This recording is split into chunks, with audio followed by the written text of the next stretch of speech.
Namaste viewers, welcome to our technical channel Ganesh Piping Technology. Today we are going to see a very important episode on renewable energy, and that is the ethanol and algae petrol. So before we start this video, I would insist you to subscribe to our channel and like and comment our videos. Also, you can contribute to our work and support us. We have shared our UPI IDs in the description of this video. So moving to the video, this is a video dedicated to ethanol, which is the also the algae petrol. Ethanol can be produced from the agricultural extract, or the we can say that the agricultural production, and like the rice bran, or even the residue, or which is the rejected output from the sugar cane, that is the sugar cane extract. From that is all that can also be utilized for production of the ethanol. When this is the first generation and second generation biofuel. But if we are using the third generation, which doesn't have the competition with the food production, then that is the algae petrol. Means it is the algae which is grown in some ponds or some specialized applications, where they can harvest the algae in some in artificial fermentation.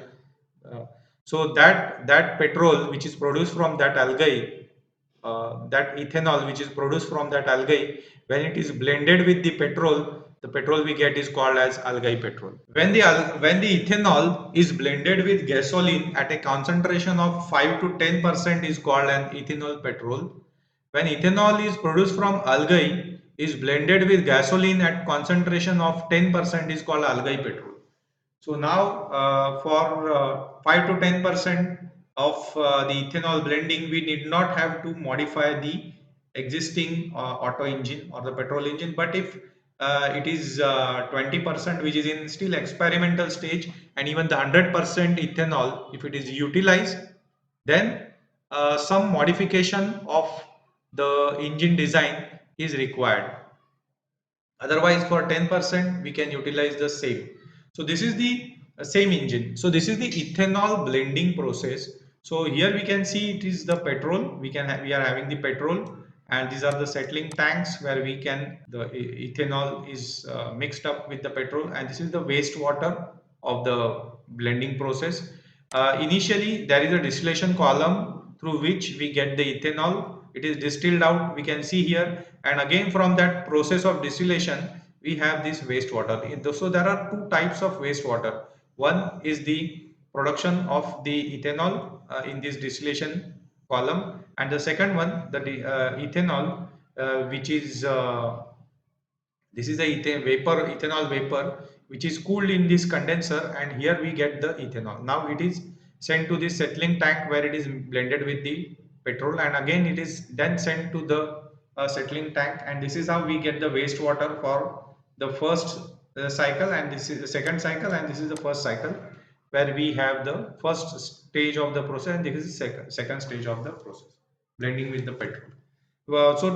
This video, the purpose of this video is not to describe the process of ethanol blending, but it is to give the viewer an overview of how this ethanol is produced, and what are the advantages, disadvantages, and what is the future of this industry, that we can figure out.